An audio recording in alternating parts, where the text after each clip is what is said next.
the chat, whatever is easiest for you. All right, so you should be able to see my screen. As somebody give me a thumbs up or come off mute and tell me yes. I just want to make sure that you guys are seeing what I hope to be sharing with you. Looks good, Greg. Perfect. Okay. Well, we will get started. If you go to the main TEMSEA page, it's TNEMSEA.com. The top of that page, you'll see a link for the approved state practical. You click on that page, and that will bring you to the practical page that has all the information needed for this new practical. You'll see that it's listed as first is the skills list that are being tested at each level, some different notes about the practical, and last but not least, the different resources that you'll need for the practical. I'm going to start by explaining the layout of the practical. From there, we'll go look at the actual skills, and then we'll go down and look at the testing instruments. And that'll be kind of how we walk through this today. So we'll start with the EMT practical. At the current, National Registry did not have an EMT level practical. That was sunset some years ago. They left that up to and the state was responsible. Each state was responsible for hosting their own practical. They provided up to about a year ago. They provided the testing instruments for that, but eventually took those down as well. So for the EMT portion, that for our state, we are still linking that up to the service and institution level. That'll still be your practical to run. You will be responsible for getting your own proctors, how the flow of that practical goes, all that the whole 9 yards there. The only thing that we changed or that we are mandating with the EMT level for the practical is that now the skill has to be blind drawn. We know that a lot of folks were already doing a blind draw for skills, but this states now that you have to do a blind draw. We had programs we were finding out that were telling their students a week or 2 weeks ahead of time what the skill was going to be that they were going to be tested on at the state practical, and we didn't want that to happen. So now that is a blind draw. The student should blind draw that prior to the skills portion starting the day of. So that'll be that process. The only other change to the EMT is if you look in the exam coordinator manual, which I'll pull up here in a little bit, you'll see that now there's a mandate that the skills examiner must be a licensure level of the level that's being tested. So if you're testing an EMT practical, your proctors or skills examiners must at least be at the advanced EMT level.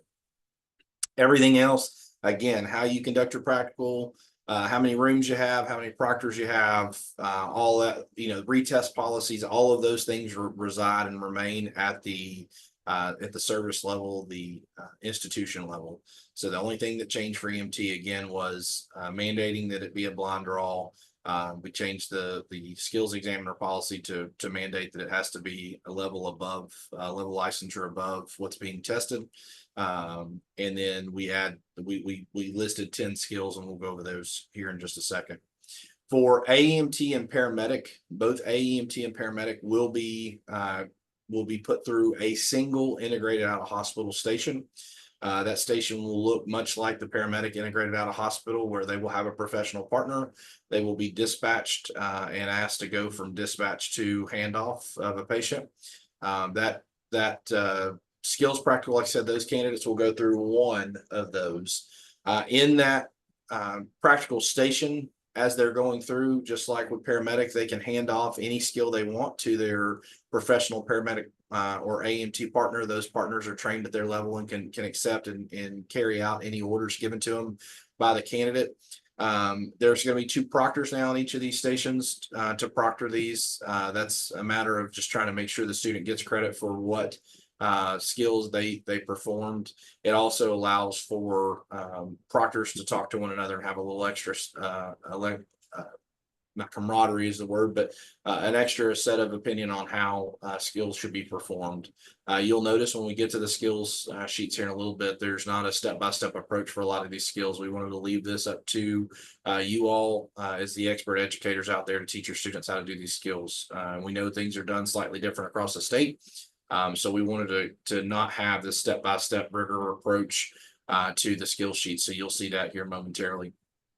When it comes to the random skill that the EMS consultant has assigned for this practical, what will happen for the AMT and paramedic is when that skill comes up in the scenario, the skills examiner will alert the student that they are unable to pass that skill off to the proctor, that they must actually perform that skill themselves. So that's how that part will work. As far as retests go, a student can retest once at that same practical test site and location there that the day of. That's provided that the EMS regional consultant, along with the facility host, equipment, all of those things are present and can be allowed to retest time wise, like I said, space wise, equipment wise. The design is that they will be able to retest once the day of. If they happen to fail that retest, then they'll have to wait 15 days and attend another state practical. There is conversations in the works for restarting a rotating practical again. I know there was a lot of concerns that if you failed your second attempt at a practical, that you might have to wait until the next batch of students graduates at the end of a semester to attend a practical. We are in talks about doing some rotational practicals around the state once a quarter, so that folks who need to pass a practical will have the opportunity to do so outside of the typical end of semester, end of class skills practicals. So we are working through that. Each of the students will be graded on the integrated out of hospital testing instrument. Like I said, I'll show that to you here momentarily. One big change that will be noted here, in the past, the integrated out of hospital required the station to be 20 minutes. Now we are stating the station has a max of 20 minutes. If it takes the student 4 minutes to get from dispatch to assessment to treatment to transport and handoff, and they can do all of the skills needed and perform a good assessment and pass that station, then they may be done in 4 minutes.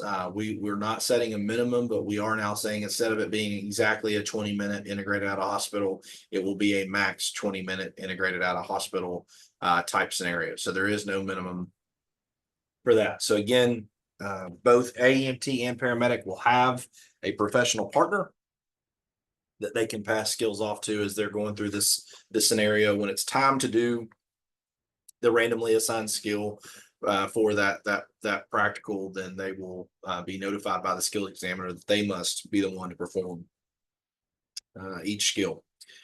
Paramedic is the exact same as far as integrated out of hospital. Nothing changes there. The only change to paramedic, or the only addition of paramedic, is that they will go through an integrated out of hospital. They will also go through a dynamic cardiology station.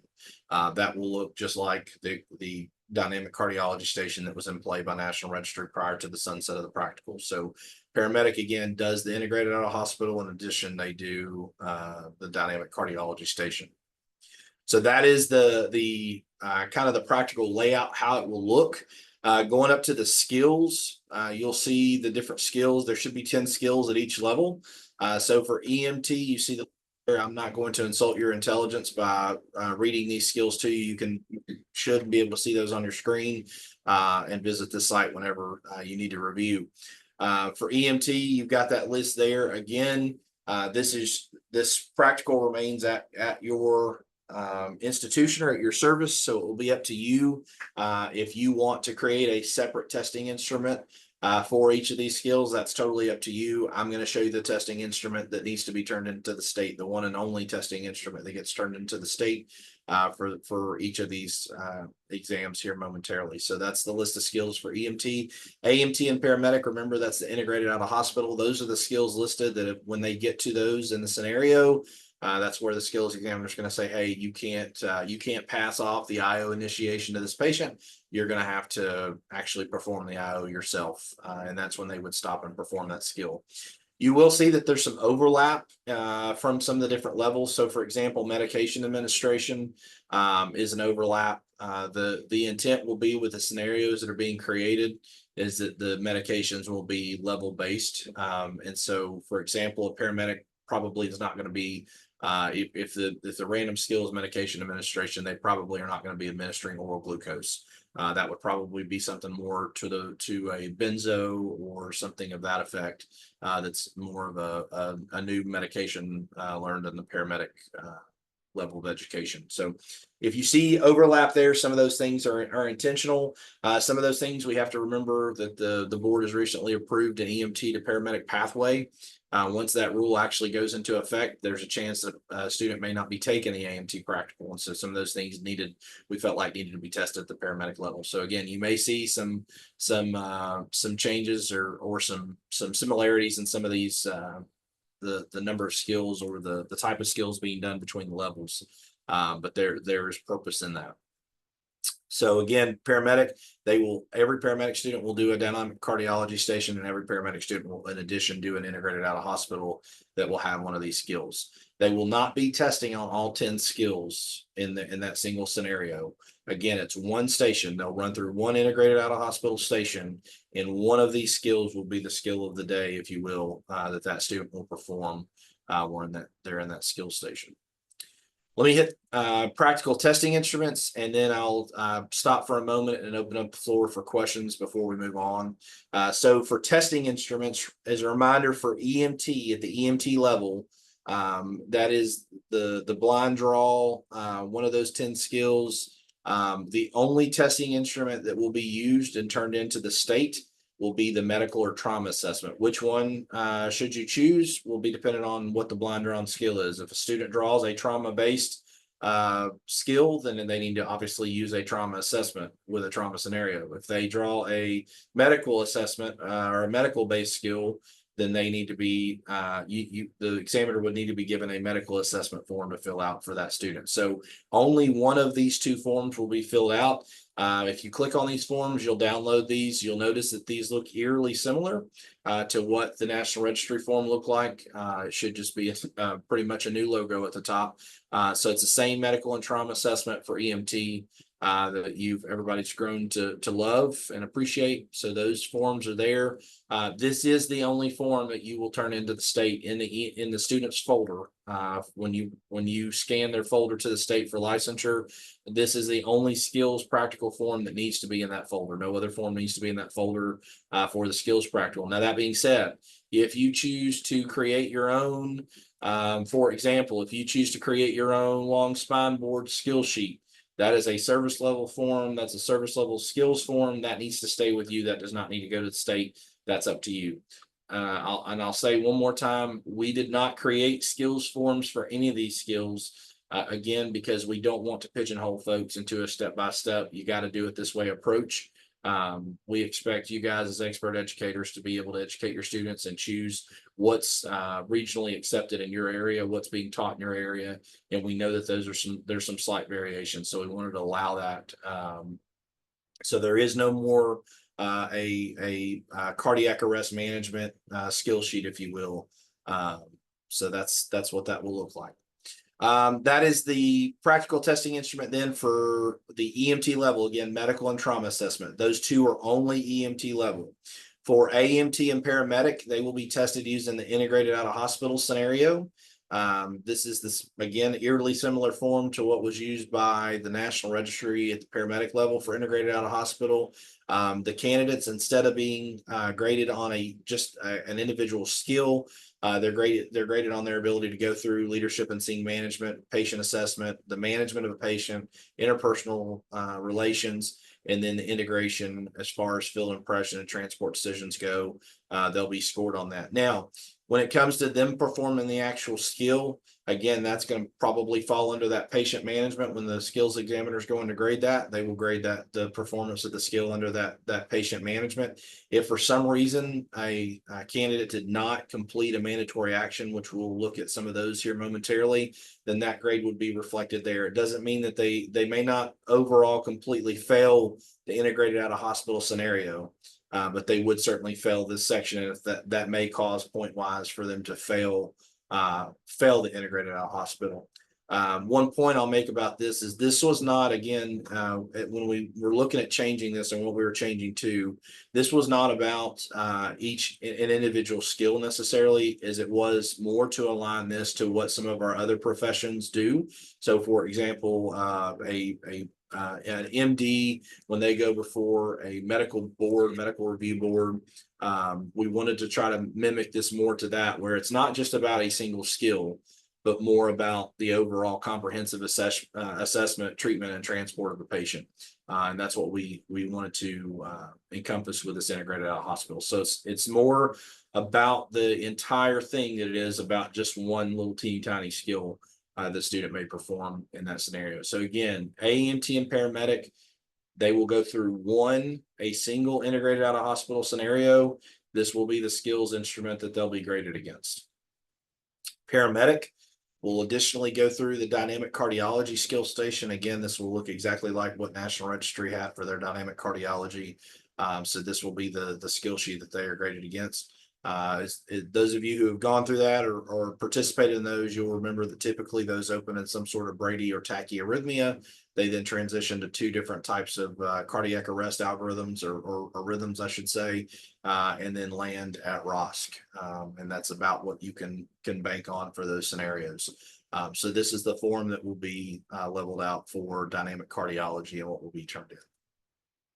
So I've talked to you about the practical layout. I've talked to you about the different skills and shown you those. And I've also gone through the testing instruments. Before we go on to the mandatory actions, are there any questions at this time that I can answer? Make sure you come off mute if you're trying, or if you're putting something in the chat.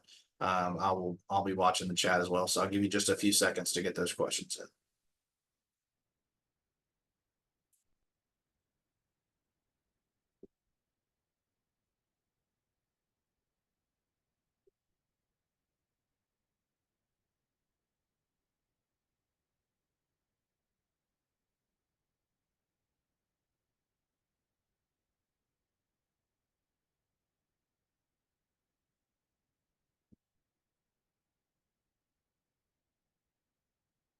All right, I'm going to continue on.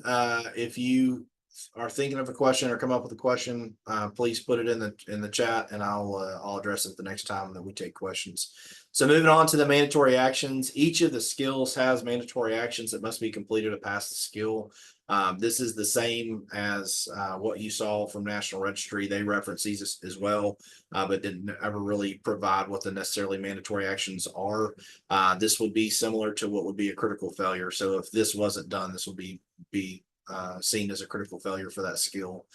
So I'll start with EMT. Again, this list are all the skills that are available to be drawn of the 10 in that blind draw.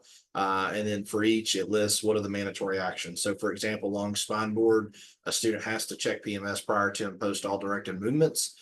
They must make sure they secure the body to the spine board before the head, and they must maintain spinal mobilization throughout the procedure. If they didn't do one of these things, then they would fail that skill. And that would be considered a critical failure, and therefore would fail the practical. So again, I'm not going to insult your intelligence nor waste your time this morning. You can read through these different mandatory actions, if you will, and read those. But sans, having a step-by-step skills checklist, the student should be familiar with this and know, for example, on bleeding and shock control, what 3 things must happen to not get a critical failure or not meet a mandatory action, if you will, on that skill station. And there's those mandatory actions worksheets are listed there at each level. We've listed an exam coordinator handbook. Again, to notice that this is going to look very eerily similar to the National Registry psychomotor examination coordinator manual that they produced. We took out the parts of the manual that did not apply to the state of Tennessee and left, we took out the parts that applied to National Registry and left the parts that applied to us, and it added a few additional parts that apply to us. So you'll see that some of the language where EMS representative might have been listed that now refers to the state EMS consultant. And so that language has changed. We updated the timeline to be a little more state of Tennessee compliant. So we list things like making sure, a week out from the practical that you completed your exam cover sheet and turned that into your regional EMS consultant. So they know the number of folks attempting that skills exam. They can go ahead and ensure that we've got enough proctors on hand for that exam. They can go ahead and determine what the random skill stations are for that exam. So neat little checklist here that you can kind of use for that. There's some additional tips about how to run an efficient exam. The one area I will call out, some people are questioning. There's a table here for staffing for an advanced level psychomotor exam and average candidate throughput. This is based on 20 candidates. So I'm not stating that for a AEMT practical that you have to have 6 skills examiners. We're just saying based on 20 candidates, that's what we believe is the number. This is just a suggested table. This is not a mandatory table. This is a suggested table, what we believe will be the required number of examiners needed for that practical and an average candidate flow for each of those stations. Retest policies listed here. Again, I want to call out the EMT level states that each program, it's up to the program to determine their retest policy. And then for AEMT and Paramedic, it matches the same retest policy that we discussed earlier, where you get to retest once the day of, and then if an additional retest is needed, that would have to take place no less than 15 days from the first attempt. The only other item I want to call out here is the skills examiner qualifications. I mentioned this when we were talking about EMT. We added that you now have to be a level above the level at which you're proctoring. The only obvious issue with that would be the paramedic level. There are not enough critical care paramedics that are educators that want to participate in the skills exam process. So we did say for paramedic that they have to have at least 2 years of pre-hospital experience before proctoring and paramedic practical. So that would be for the paramedic level only. Everything else, there's some sample signs if you want those. There's some equipment list. One of the questions that we did get last week that we are working in the state office to get updated, that we thought was somewhat maybe common sense, but we want to make sure that nobody is feeling pressured or that they don't have what they need on the equipment list. If you're running an AEMT practical, it should be obvious that you don't need to have, for example, calcium chloride or a vasopressor in your equipment list. This was the suggested equipment list for the overall integrated out of hospital station. What we'll be doing is adding asterisks to these that will notate that those are for the AEMT level. Only the AEMT level needs to have those, or paramedic. So this form, nothing will be added as far as equipment, but you will see an asterisk next to these that are just for the AEMT level, or that are probably, I should say, just only for the paramedic level. So anything without an asterisk would need to be in the AEMT equipment list as well. So again, try not to pigeonhole folks, but at the same time, I can understand there being some confusion and hesitation there about whether or not benzos need to be in an AEMT practical. They do not. So you'll see this updated to include those asterisks. But that is the exam coordinator manual. Again, should give you pretty much all the information you need as far as running the practical. The only other thing are the instructions to skills examiners. Again, these are going to look much like the National Registry's instructions to skills examiners. So this document just basically tells the skills examiner what their responsibilities are. It tells the professional partners what their responsibilities are, what they can and can't do. Talks about the simulated patients or mannequins, whatever you're using, what they can and can't do, and then just as a copy of the equipment list that was in the examination coordinator manual is listed there. So those are the documents. Again, you can find these at the bottom of the state practical page on the TEMSEA website. They're all there listed for you. These are open public documents. These are not intended to be hidden. The only part of this practical that will be hidden will obviously be the scenarios. Every other part of this is meant for you to share with your fellow educators as well as the students or candidates that will be going through this practical. So please make sure your students are aware that this site exists and that they can go ahead and be accessing those testing instruments, specifically for them, probably the testing instruments and the mandatory actions worksheets, but that they are there, they're open, they're ready to be downloaded. and it can be used. So that is the new practical. Again, I want to make clear that this is not a TEMSA practical. TEMSA doesn't own this. TEMSA agreed to be the vehicle for the state to get this information out to you all, so that we could get this information kind of publicized and pushed out. So that's what this practical looks like. Again, it's intended to be more of a well-rounded skills practical and not so much focused on the actual skill necessarily itself, but to be able to see that we can integrate a skill into the assessment, treatment, and transport of a patient from the EMT level all the way to the paramedic level. That's the intent and the design behind that. The only other, I guess, issue that I'll call out that some have questioned or asked about is having the 2 proctors in the stations for AEMT and paramedic. That is a change that was made not because we don't trust anybody. We want to be clear that if we didn't trust proctors, they wouldn't be proctors. The idea behind having the 2 proctors in the room was, again, to make it more like they are going before a board of their peers, much like a medical doctor would in an oral board. They're not going before one person, they're going before several people that can ensure that they're getting credit for the skills and assessments and treatments that they performed. Number one. Number two, it allows, again, for individuals to converse. If they see a skill done that maybe they don't think the skill was done appropriately, that second proctor may have a difference of opinion on that, determine that yes, it was, that is an applicable way to do that skill. The question's been asked, what if the 2 proctors don't agree? The deference will always be to the student on that, and it will always go to the student's favor. But if for some reason 2 professionals, and I want to capitalize the P in professional, 2 professional skills examiners can't seem to agree on whether a skill is done appropriately or not, then at that point in time, that would go to the regional EMS consultant, and they would be the judge to determine whether or not that the actions of the candidate were acceptable in that case. Again, I can't imagine that's going to happen. I key back on that word professionals. We're all professionals and should be able to work with one another and come to a conclusion. But at the end of the day, the deference is going to be given to the student. Student's going to be given, in the case of a tie, if you will, of 2 proctors.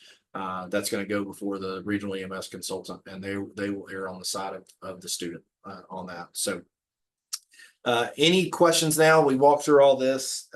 I've talked a lot. If you have any questions, again, please feel free to come off mute, or you can put your questions in the chat.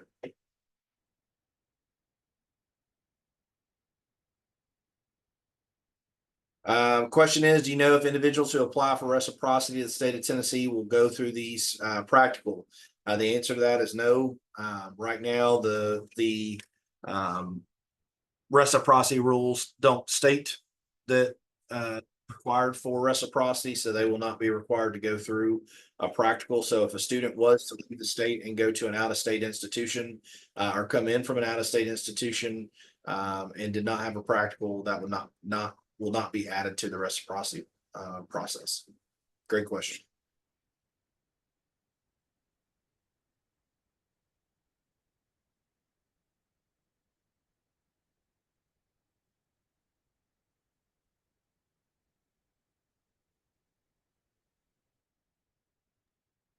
Greg, one thought. Can you hear me? Yes, sir, I can. Are the proctors still going to be paid from the state? Yes, sir. So nothing will change from that. You'll still go through Russell and your regional EMS consultant to participate as a skills examiner in these practicals. The overall number of skills examiners needed for these practicals probably will decrease some. For example, we have a paramedic practical coming up in August, the first week of August here at Columbia State. We're anticipating only need 8 proctors to run that, where typically for a paramedic practical, we probably needed at least 11 or 12. So we'll decrease the number of skills examiners needed, but that'll be up to you and your regional consultant as to how many you feel like you need to efficiently run your practical. But that will still go, yes, sir, through the state. The examiners will still be paid for that. So that's all still, nothing has changed about that process. Okay, thank you. Yes, sir.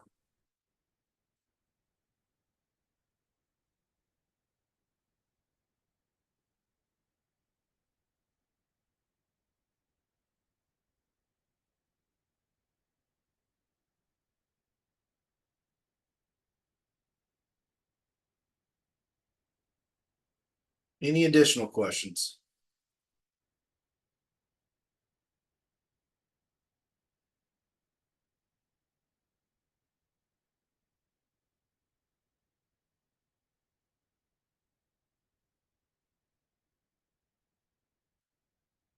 Just to clarify, all EMT students should get the same skill. No, that is, again, it's a blind draw. So you have the option there. What we're not saying is how you blind draw. So if at the service or institution level, if you want each student to draw their own skill, blind draw their own skill, that's totally fine. If you want to blind draw at the start of the practical, if you want to blind draw the skill for the entire class and they all get the same skill, that's totally up to you. As long as it's blind, the intention is that the skill is blind drawn. The student has no way of knowing what the skill is prior to going into that practical. They need to be able to walk into that practical station and not know what skill was assigned. That's the intention. So whether or not you blind draw or allow the students, for example, again at Columbia State, our students come up to a table that has 3x5 index cards on it with a skill face down, and they point to the card. We look at it, see what the skill is, and give the skills examiner the appropriate paper. But that'll be up to you how you do that part, as long as, again, that it's blind drawn. That's the what we care about there.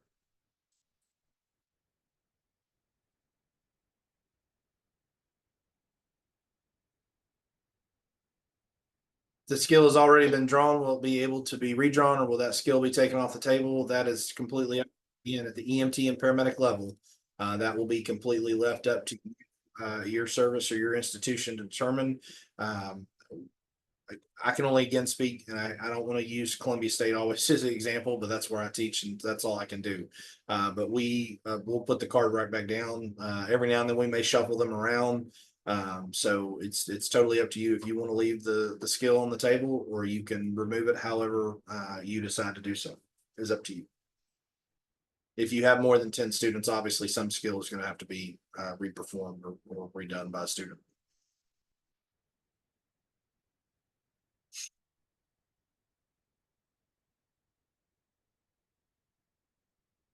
Is American Heart still being used as a reference for cardiac drug dosage and procedures? The answer to that is yes. We still expect that you go with really the ILCOR guidelines, which is what American Heart and American Red Cross are both based off of. And I'll take you one step further on that question, Dalton.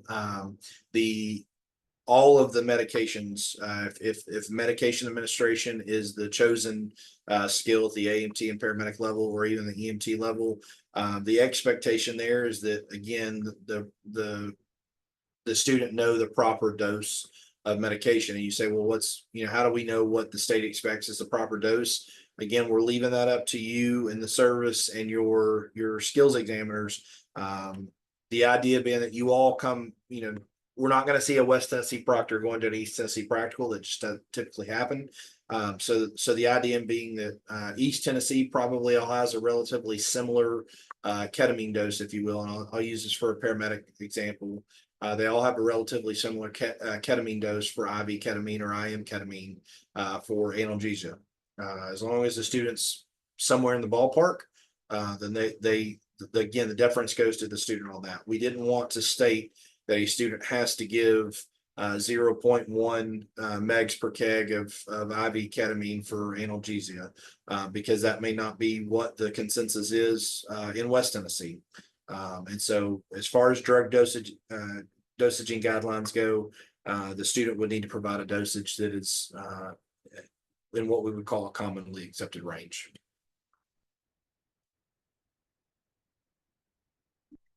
Great question. For the integrated out of hospital scenario, will the scenarios all be different for the day, or will each station run the same scenario? Much like the EMT practical, Amy, that will be up to the regional EMS consultant. If they want 4 rooms doing 4 different things, that'll be up to them.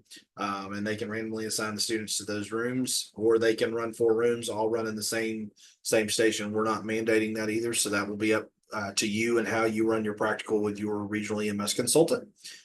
So that's how that will look. They are, as part of you notifying them about the number of candidates, your exam cover sheet and all that, they should be also giving you a heads up as to what additional equipment you might need in the room. So for example, if IV therapy is the skill in a station, they should give you enough heads up notice so that you can make sure that there's enough IV supplies in that room to perform that skill, that you've got enough extra bags and lines and that sort of thing, catheters to perform that skill.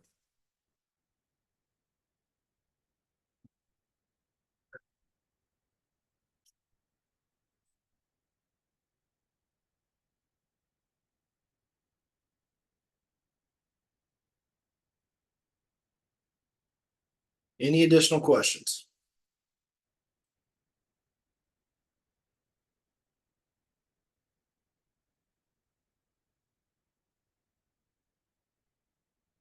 All right, appreciate everybody getting on. You can always feel free to email TEMSEA. It's I'll give you the kind of catch-all email box. It's TEMSEA, TEMSEA at TENEMSEA.com. That's TEMSEA at TNEMSEA.com. That'll go to one of the TEMSEA board members, and we'll make sure that we get back with you with the answer to your question. As always, you can ask your regional EMS consultants or Russell Gupton State EMS office. They've been a super big help, and we appreciate and thank them as well for their help on this. And last but not least, I just want to say again, this is not a TEMSEA owned practical. This is TEMSEA. I appreciate their willingness to be a vehicle to get this information out to the state in a timely fashion, so that you all as educators or students will have this information as we started to a new practical season this summer. So we'll see the first version of this fly, I believe on July 30th will be the first advanced level practical, I should say. We'll see this new practical fly and look forward to getting feedback after this first run of practicals that'll happen the last week of July, first week of August, first and second week of August, with AEMT and paramedic programs coming to a close. So we are excited to hear about that. If you have any comments, suggestions, anything like that, please don't hesitate to reach out. You can reach me directly, greg.johnson at TEMSEA.com, or again, you can ask questions to that main catch-all email for the TEMSEA board, which is the TEMSEA at TENEMSEA.com email address. And that is all I have for you guys. I appreciate you getting on, appreciate what you do for the state, for our students, and for pushing EMS education forward. You guys have a great rest of your day.